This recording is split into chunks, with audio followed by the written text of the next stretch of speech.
Greetings, all you Jackson Genets, and welcome to your daily dose of donkey with Ginger. It's kind of a special early week Steelers talk. But hey, Baltimore week, Gingy, Laskers has to feel good after the W, right? Woo! Yeah, heck yeah, Mutant Gigi in the house. Big W. Alright.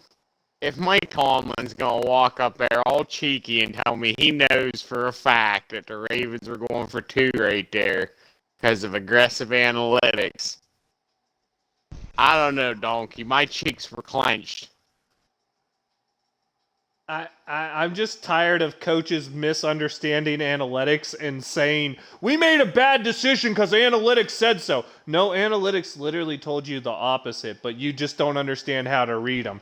When the increased chance of winning is like 14% and the increased chance of losing is like 20%, the bigger difference is the loss. That means you don't do it because that's just bad statistics. But Laskers, bad statistics, bad coaching, bad prep.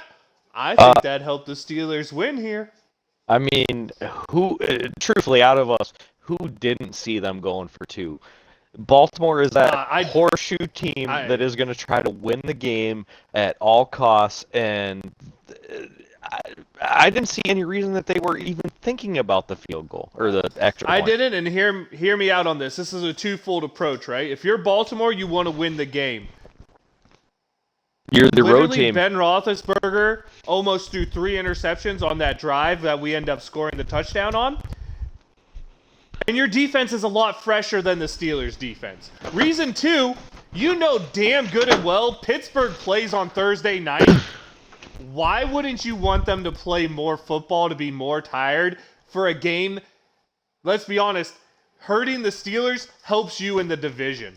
I think this was bad coaching. I think Harbaugh got out-coached this whole game. And Gingy, I'm going to bring up one statistic before we get into breaking down the Steelers game. Well, actually, first, let's cover the Bengals got walloped. Okay, everyone, AFC North talk first. Let's talk. Bengals got walloped by the Chargers. You guys have anything you want to say about that game?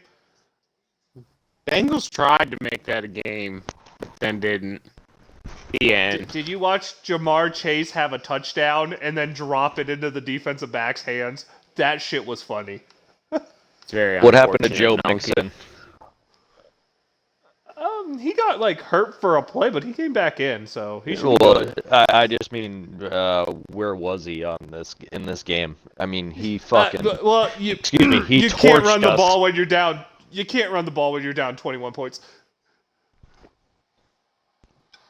Agree to disagree. I get what you're saying. But they couldn't really afford to. So there, we covered AFC North, so everyone can say I didn't forget.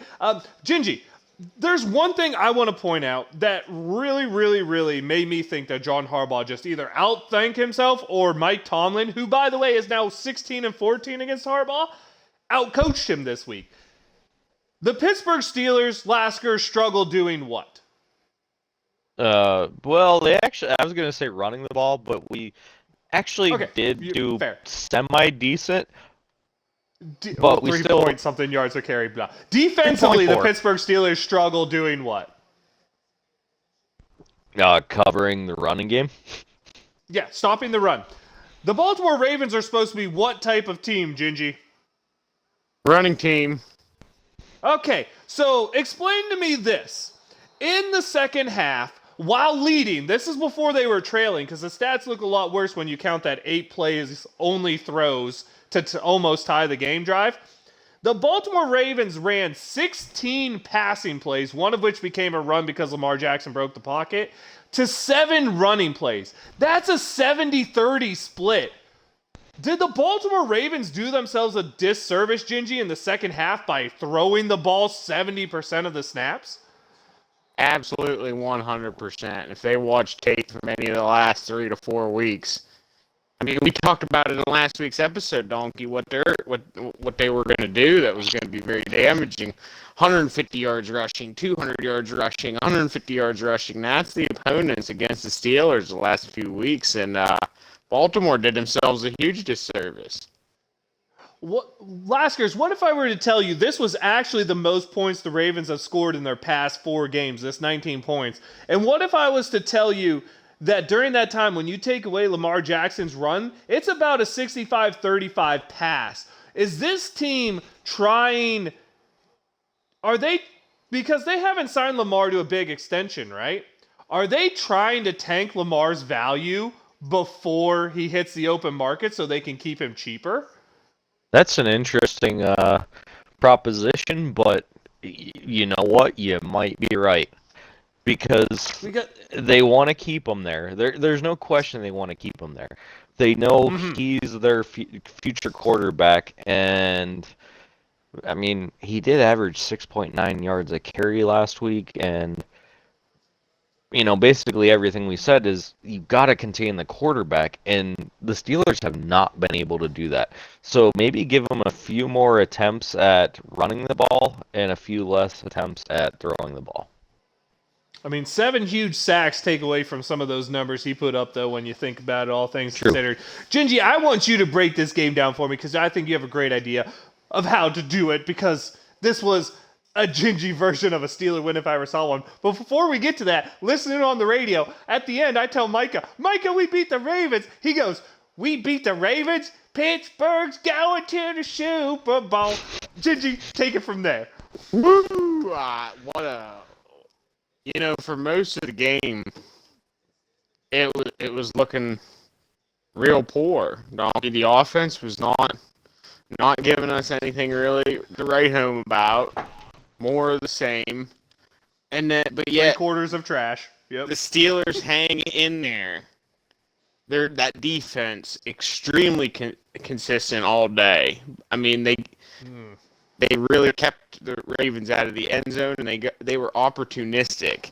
That's what I always talk about, Donkey, the ebbs and flows of these games and how you don't necessarily have to be the better team, but, when you make those plays matters.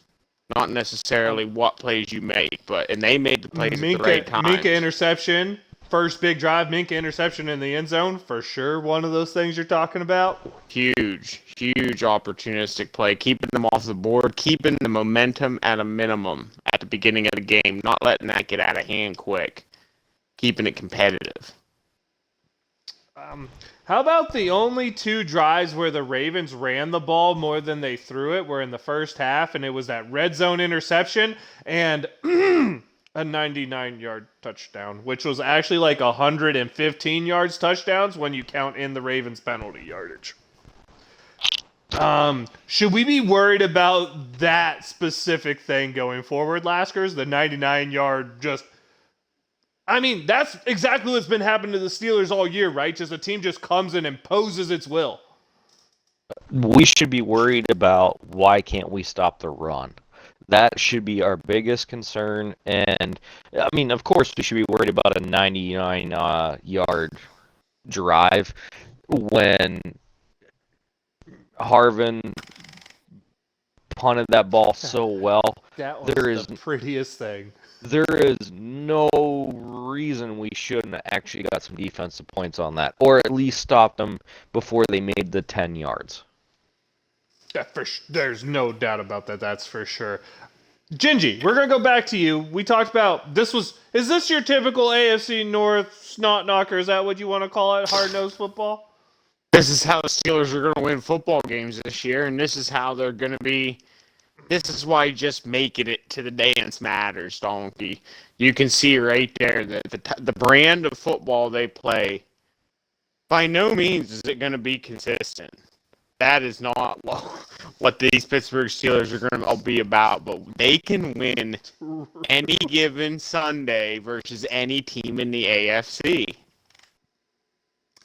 I hear you, and that's what makes this hard for me, because I don't see this as a championship team. I see this as a rebuild year, but at the same time, it's like, there's this part of me that's like, dude, outside of Kansas City and New England, which if you can just maybe pull off a miracle against one of them, the AFC kind of sucks. Like, I want this team to make the playoffs, but at the same time, I'm like, I want this team to rebuild. I'm so torn because I don't see this as a championship team, mainly because they did this to us before, and I asked you, Was this fourth quarter a point that this offense can build off? And you know what they did the next week? I think they scored 10 damn points. But I'm going to ask you again, Gingy. Was this fourth quarter something this offense can build off? I don't know. If you're asking me personally, I'm not thinking so. But Donkey, they have to. If we're gonna put anything together consistently, they have to find somewhere to build off of, and this is where we start.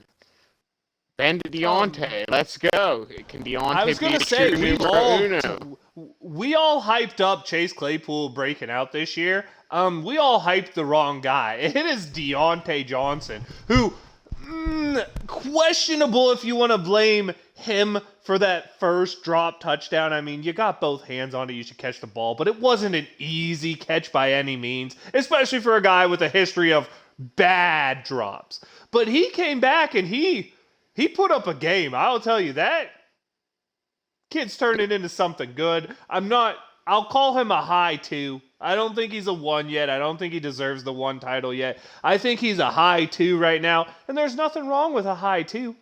I'm just saying, there's nothing wrong with that. Offensive line, we could use a little more push again, but BJ Finney goes out 2 plays into the game, and this dude, I don't even know, John LeGlue, I have no idea who the hell he is, but hey, last year, should we give a shout out to some random dude we never heard of who played a dang good football game? We definitely should. He showed up. And also, just going back to Deontay, I had an argument with one of my buddies about, that catch, and it's like, it's definitely, it should have been caught, but it was too far out of reach, and he also had to kind of slow down for it. I mean, it wasn't a great pass. Should he caught it? Yes, but it was a hard catch. It's not easy either way, and I'm not going to blame Ben for that. I'm not going to blame Deontay for that. That's one of those things that's just, it's hard to complete deep passes in the NFL, and that was just one that was just wasn't quite right. But hey, we saw some more Freiermuth. We saw some more impressive things and hard running again. I feel like Najee was really ramped up for this game. I feel he really performed the way I had saw early season, and if the Steelers want a chance, they need that Najee, not the tired-looking Najee from the 3 prior weeks. Can we get that for 6 more games, Gingy? I'm hoping so. Donkey. For me, though, the real highlight is getting pressure on the quarterback again. I think that's something that we really lacked versus Joe Burrow. Versus Cincinnati last week. However, versus Baltimore, we were all over them. Defensive line, major step up from guys like, do you think Wormley was a little fired up for that Chris game? Wormley's like, hey, Baltimore. Hey, Baltimore, Holy you want to trade me in the division? Hold my goddamn Iron City, because I'm showing up. Career game from Wormley, I feel. So did anyone say that about TJ Watt? I mean, 3.5 sacks, and let's be honest, he doesn't get the pressure on that 2-point conversion when we win 20-19. That's a walk-in touchdown for Andrews.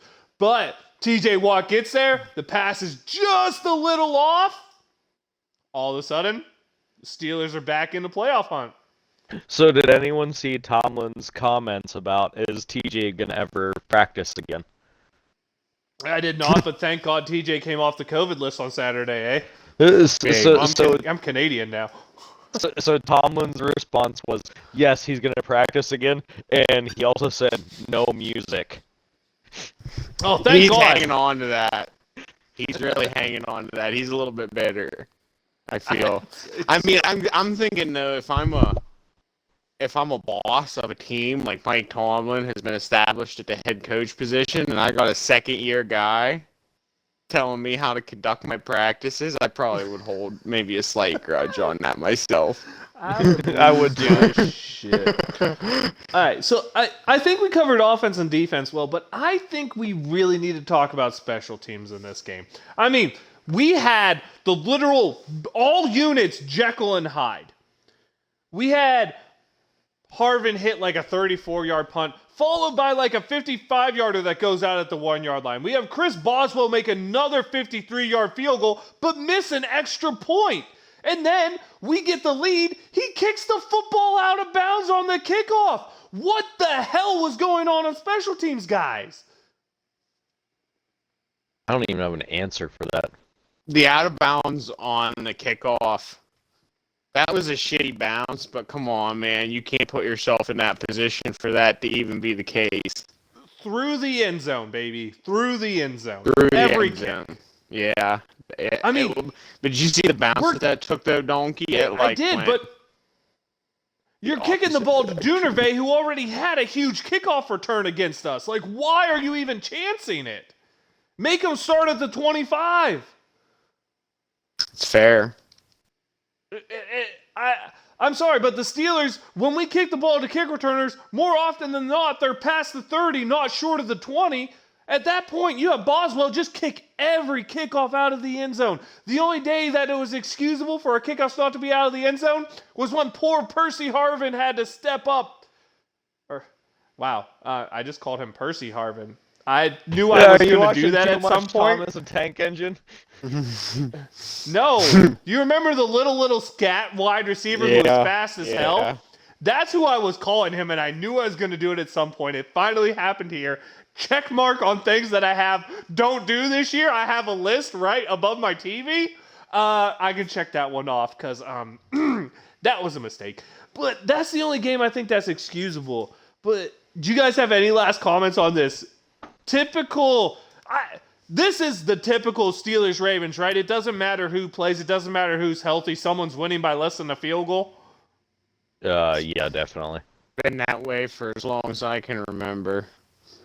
Probably the last 10 years. By the way, I think Tomlin might have a chance to do something neither one of these coaches has ever done later in the year, and that's go up 3, baby. Let's go. Let's go. I actually have to look that up to make sure I'm not lying to Dog Nation, Steeler Nation, but that is what it is. Final thoughts on the game. Go Laskers to Gingy. The defense actually looked pretty good, and I'm glad they finally showed up for a game. Yeah, we didn't stop the run very well, but they kind of helped us on that one and decided to pass the ball a lot more than they ever should have. Yep. Shout out, by the way, to Akilah Witherspoon. Finally, one of the outside corners stepped up and didn't get burned 8 times. Gingy, final thoughts? Coming in, gonna have to be a slight critic. However, I saw some continued things from the Steelers defense that concerned me. They nailed the splash plays, got the victory with that. The turnovers and the sacks, huge. However, tackling continues to be an issue. Not a lot of sure-handed tackling going on, Donkey. Hey, I have a way to fix that, Gingy. You can't tackle? Rally to the damn ball, because if there's 8 of you, one of you's bound to take him down. That's what's got to happen. There's a fair bit of whiffage. I don't think the tackling's going to get fixed, but everyone should be trying to slow people down so that the team can get there. And I hope that secondary, anybody got a projection on Joe Hayden? He's missing practice again due to the foot. A foot injury. See, that's what's weird is they're not telling us what part of the foot is. So you could talk, it could be a 1-week injury if it's something simple. If it's a Liz Frank type thing, anything to do with the Liz Frank, it's 6 weeks. That's why I wish we knew exactly what was wrong, because then you'd have a better timetable. Right now it's just, we expect him to be week to week, and he just never practices. I don't know what the foot thing is. No one knows what it is, right? Because they're not releasing anything, but hey, if Akilah Witherspoon can step it up, that's huge for the Steelers. I agree, but heck yeah, good Steelers win on to Thursday. Yeah, I do want to point something out because we're being happy here and we're being good about it, but that was 3 quarters of damn ugly football by the offense. They ran on their first 3 drives a total of 10 plays. That means they got a first down on a first down play and nothing else. That's what's lower than pathetic. There isn't anything, I don't think. Anemic? That's anemic offense. Like, it can't happen this week because I hate to break it to you, the Vikings aren't a team that's coming off 3 straight weeks of 10-point performances like the Ravens. Because let's be honest, the Ravens' scores in the games before ours were, what? They were pretty terrible, weren't they? Yeah, they weren't good. Baltimore was scoring 16 points, 10 points were their 3 weeks prior to us. They did have a 34-point explosion against Minnesota, so hey, maybe we're due, right, Gingy? And it was 17 weeks the week before that in Cincy. So this has been a Baltimore offense that hasn't been good for a long time, and I think it's because people are starting to realize, as Gingy, we've talked about before, how'd you beat the Ravens? You make Lamar Jackson beat you, right? Make Lamar throw. Specifically, Yeah. don't ask him to run and beat you. That's a badass donk. You make him throw. Because he'll do it with the first one. You're right. He'll do that. You are 100% right, and that's true. And I think, I'm going to be honest here, I think the Ravens outthunk themselves. You know how we've used to say it about the Steelers, like, especially when we had Haley. If a team was bad at stopping the run, well, we expected them to box up against the run, so we tried to pass. And then they just played their normal defense, and we played into their strength. I feel that's what Baltimore did to us this week, and thank you very much. We'll take that victory. I know we're not sitting in playoff position yet, but hey, teams above us play each other. So as long as we keep going up, you can't stop us. If we win out, we're guaranteed a playoff spot. So I'm going to look at it that way. We need to win out. And before we get into the next team we need to win out against, AFC North football time, we have a couple games to talk about. Baltimore-Cleveland. I love this rivalry because Cleveland really wants to be the top dog to prove we're the better Cleveland again. Because it's like Cleveland old versus Cleveland new, if we're being honest. What do you guys see going on here? Laskers, let's start with you. I'm going to see... This is hard, but I'm going to go with the Browns by 4, I think, this week. Oh, you I think they're going to win it. Donk Nation, I'm with Laskers. It's Browns by 4. Gingy, what do you see? Browns are still struggling overall. Baker Mayfield's still hurt. Give me the Ravens by 3. Hey, all I'm going to say is Baker Mayfield has a week to nurse his injuries, and they got Kareem Hunt back. They're all fresh to go. And while current front runner for the, I was about to say Heisman Trophy. Oh, the Heisman. Current front runner for Defensive Player of the Year, TJ Watt, is in the house. I'm just saying, we have another guy who wants to compete there, and that's Myles Garrett, and I think you're going to see him ball out against Lamar too, and it's going to be fun because next time we play Baltimore, TJ gets to say something back to Myles Garrett, and I think it's going to be a fun little rivalry these two have going on in the division for the next few years, because let's be honest, both of those dudes can play some football. That means we have, Laskers, you told me it's 49ers at Bengals? It is, and Donkey, pull your mic away from your face a little bit. No. Yeah, I tried. So we have better. 49ers Bengals. What are you looking at here, Gingy? I don't think the Bengals can pull that one out. Niners are going to win. Laskers, do you agree? I agree, but at least I'm going to give a prediction. 49ers by 7. All right. I think the Bengals win this one by 10 because the Bengals are the most Jekyll and Hyde team I have ever seen. And they go and lay a stinker and then go in the next week make you believe they are the best team in football. And I don't think they are, but the stinkers are the reason why, right? But I think Bengals by 10 because, well, I don't know. Cincy at home after a loss. I think Jamar Chase is actually going to hold on to the football this week. If he doesn't, man, that's bad for Cincy. I really hope you guys are right, though, because let's be honest here. That's the best result for the Steelers is the Bengals losing because they're in a wild card spot with us. So that brings us to Thursday night, fake football.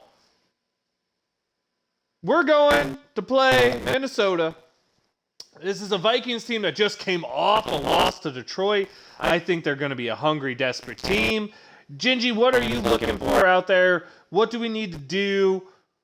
Let's talk offensive side of the ball first. Our offense going against their defense. Do you see a weakness for us to exploit? I don't know, Donkey. I don't want to be a naysayer, but that was a pretty ramped up, emotional game that they had versus Baltimore. A lot of defensive guys played a lot of minutes, left a lot on the line. I'm hoping that there's not an emotional letdown, especially coming into a short week on this. But on the offensive side of the ball, we got to be looking at more consistency in that passing game. We're not sustaining drives, and it's not allowing our defense to get rest, and it's messing up the whole game plan. We got to at least start get some first downs and start winning the battle of the field position. We have a hell of a punter who's dropping dimes in there at the one. I've never seen that. Was an awesome bounce, Donkey, last week. Awesome bounce. And we got to start playing to our advantage on that. So we need to see a little bit more from Deontay Johnson, Ben Roethlisberger connection. That's going to be our key this week on offense. I like that. And last year, this is a Minnesota team that over the past 5 games, I'll go from 5 games ago to the most recent, has given up 20, 34, 20, 31, 34, 29 points. Specifically, the last game, 29 points to Detroit. Is this a defense we can exploit? It's definitely a defense we can exploit, but I'm going to agree with Gingy to a point. We do definitely need the passing game to step up, but I think we also need the running game to step up. They're pretty bad rated against both offensive sides of things, so we need to exploit both of those to keep our defense off the field. Basically what Gingy's saying is we need to keep the defense off the field as much as we can to give them the rest that they deserve. I hear you on that. And on the offensive side of the ball, I think someone you're not expecting has to step up. And it's a guy who almost made a huge catch last week for me. It's Ray McCloud, right? Like, he's looked better and better, is getting more involved in the offense. When you talk about Minnesota, they have a couple good corners, but their slot area tends to struggle. That's where you have to take advantage in my, I don't know, expectation. And it's been Ray getting more and more of those snaps. I think the slot needs to step up. I think they're going to focus on not letting Claypool get up top and limiting Deontay. That means your third option has to come up big. But is there anything else we should look for on offense, guys? Like, do we expect our offensive line to just keep Ben clean? Is that going to work with guys like Leglue starting now? I mean, Kendrick Green again almost snapped the ball over Ben's head. Can this offensive line keep Ben clean this week? I'm hoping he doesn't try to snap the ball over his head again, because that was very, very, very, very close to going over his head.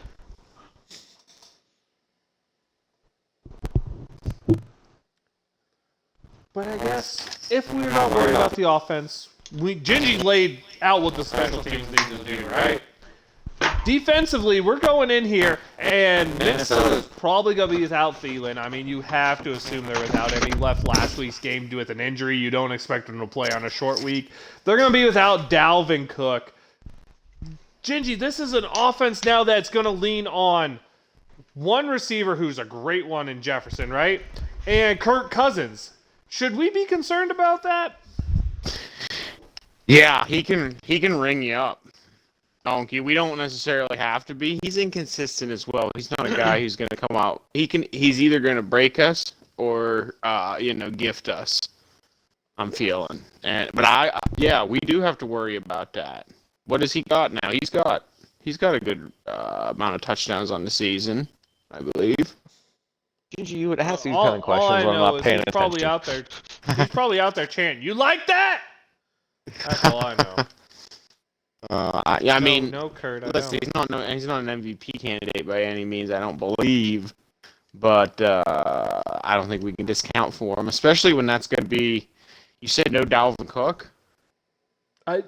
He was hurt 2 weeks ago, and I doubt he's back by now. Laskers can probably give us a better thing. Like, we don't have much of an injury report to go off short week, and also it's kind of just guesstimations at this point. Yeah. But yeah, Kirky has 25 touchdowns on the season. 9 behind Tom Brady. So are you saying he's in second place, 9 behind Tom Brady? No, he's not in second place. He's in... Oh, I was like, damn, Tom! Leave him alone, Tom. He's in 6th place. Him and Patty Mahomes are tied at 25. But Kirky hasn't thrown that many interceptions. That's a problem. Careful. This is a team that struggles forcing turnovers as the Steelers do, but Kirk Cousins is a guy you can sack, so perhaps we get in there with a little TJ punching a strip sack out. I mean, that'd be nice to see, huh, Laskers? It'd definitely be nice. I mean, if I remember correctly, the stat is TJ needs 6 more sacks to beat the single season record for sacks with 7 games played, 6 games. And 2 missed games. He's missed 2 games, so all the naysayers there will be like, and it is fair because if this was a normal season, he wouldn't get that 1 extra game. So if he breaks it in that 1 extra game, the naysayers can still be there because he wouldn't have got it. But say he does it in 15 games, who can really complain about a record being set with a 15 games played instead of on the 17-game season, instead of the 17-game mark? But yeah, we need TJ to show up. There's no doubt. You saw what happened when TJ, 1, missed a game, 2, played a game hurt. This defense is just different and better when their MVP is there, when their all-stars there, when their superstars there. This team knows how to play football. So, why aren't teams shifting over to him? I don't know, but I love seeing TJ Watt one-on-one, Gingy. I love it. That's a field day because... I mean, he's not a guy that you can one-on-one. We're talking about Defensive Player of the Year donkey. Depending on how this thing all goes, you might consider this guy MVP. Never gonna steal the quarterback award away from a quarterback, but yeah, if there's a defensive player who deserves it this year, it's definitely TJ. If he breaks a record, I mean, you're definitely talking about it. But people will bring up his shortcomings as why he shouldn't take the quarterback award away. And they're not wrong. There's a reason our run defense sucks, and it's not all TJ, but if you watch a lot of the big runs, they're right when TJ blows by to go get the sack, and I don't even care because him getting a sack is so much more impactful than him letting up an extra 6 yards on a run, right? I agree. True. But that leaves us. No one led me an X factor on defense. So, Laskers, who are you looking at specifically? It's got to be TJ. We need a big game from him. We need 3 sacks from you, TJ. Come on, man. Oh, God. You get 3.5, and Laskers is like, you better do it again, bud. Oh, shit. Gingy, what you looking at? If we're talking about Minnesota going to the air, I'm going to put the X factor back on Minkah Fitzpatrick to light it up with the 3rd game in a row for an INT. I think that's going to be highly necessary for him to be ball hawking over the top. You mentioned a guy, Justin Jefferson, earlier, who's going to be a handful out there. Definitely has the ability to blow you up over the top. And we're going to need Minkah ball hawking that all day. My X factor, again, is not a specific Steeler. It's a specific thing the Steelers need to do. Last week I said it's keep Baltimore, specifically Lamar, under 100 yards rushing. I believe we kept Baltimore's whole team under 100 yards rushing. That's huge. This week, I think it's Justin Jefferson cannot break that 125 mark or that 1 touchdown mark. He needs to be held to 125 and 1 touchdown at most. If he gets a couple touchdowns or over the yardage mark, I don't think it's good things for the Steelers defense. I think it'll be a long day of football. It was 107. We were close. Yeah, we kept Lamar at 55 though, which I think was my real thing. Was Lamar has to be kept under. It was a good, relatively speaking, a good job. Although honestly, it was aided by the fact that Baltimore didn't run the football. That leads us to prediction time. Gingy, the only one who got it right last week. Go for it. Like I said, Donkey, I'm worried. I'm worried about a possible emotional letdown here on a short week. I'm looking for the Steelers, however, to dig deep, show some heart. I'm not going to say an offensive explosion because it doesn't necessarily going to hit that 30-point threshold for me. 27-24. A heart attack waiting to happen in classic Steeler fashion. I would laugh at every game for you as a heart attack, but every game for the Steelers this year has been one, except for one we got blown out. So I'll take it. Laskers, what are you thinking? Oh, man, this is a hard one. I'm with you, Donkey, because I know you're going to pick Minnesota, but I think I'm going to go Steelers 23-21 over the Vikings this week. Another cardiac attack. It's better than a 1-point win. So anyone who knows me knows I call Thursday football fake football. I also don't believe in fake football you ever bet against the home team because it's just easier to be home on a short week because it gives you more time to do stuff. It gives you more prep time. You don't have to worry about the travel time in the middle. I also feel the Steelers are coming off a really tough game. And if we've seen one thing from Pittsburgh this year, it's that they are not consistent at all. It's why I believe they're an 8-8-1 football team, and I believe this week, unfortunately, in what to me is a must-win game, because you can't lose against right now the only team with a losing record on your schedule is this team, but I can't pick against a home team on Thursday Night Football. I have it 24-21 Minnesota. Which really makes it awkward because I think the betting line right now is ±3. So I have no idea who the hell I would take if I'm betting against the spread. Take them both. Just take put $100 on both, and you might as well just push. Well, then I'm like, if it pushes, I'm just double. Well, I guess you know what? Either way, I would lose money either way there, Laskers, because payout's only 95 for a 100 bet normally. So that's a losing proposition. That's not a good idea. Yeah, that about wraps it up. You guys have anything else to talk about? Week 13 going on to week 14?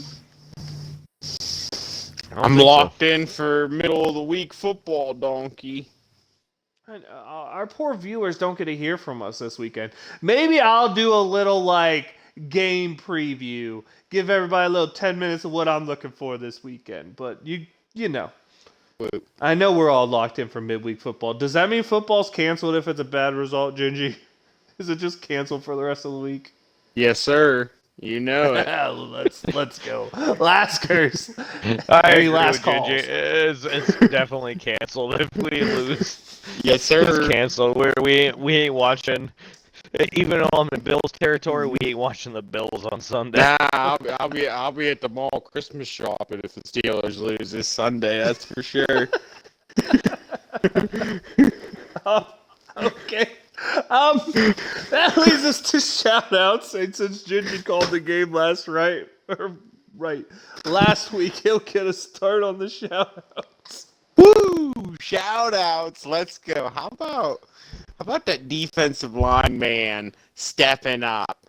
Wormley with the revenge game. Shout-out. What an awful. 3 sacks?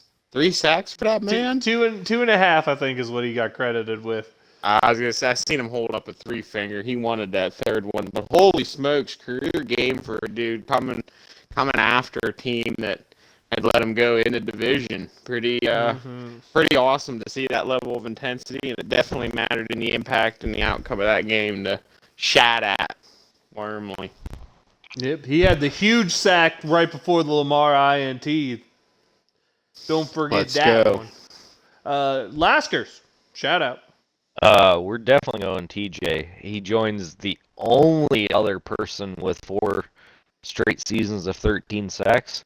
That'd be the man Reggie White. So, I mean, that's an impressive elite crowd to join. And also, this season, yeah, he's already at 16.5. So, or yeah. Anyhow, 16 and a half, close enough. That's impressive.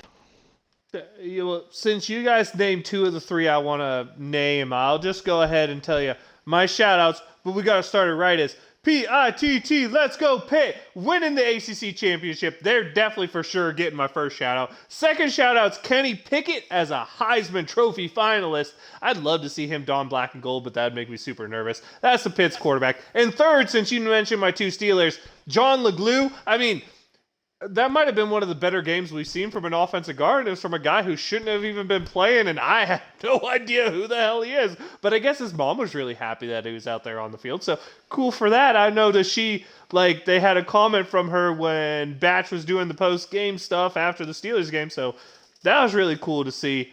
All y'all out there in Donk Nation, again, we appreciate you tuning in to our Steelers talk, our AFC North talk. I am the Viking Donkey. Viking_Donkey on Twitch and Twitter is where you can reach me. Your daily dose of donkey with ginger is probably where you're watching this show. So leave us a like, leave us a comment. Let us know if there's anything else you'd like us to cover. Any more content. I know people want to pick me, Gingy, and Laskers, and maybe Zoidy all against each other in a Rochambeau to death. But that's not going to happen. We only do friendly stuff here. So please keep it friendly. Ew.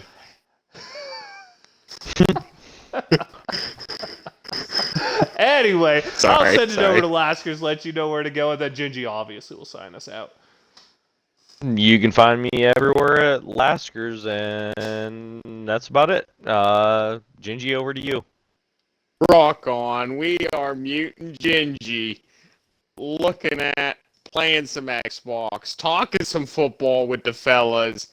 Pittsburgh Steelers, big win. Steelers Nation, Donk Nation, let's get them ramped up. Thursday football, folks. Here we go. Wave them if you got them.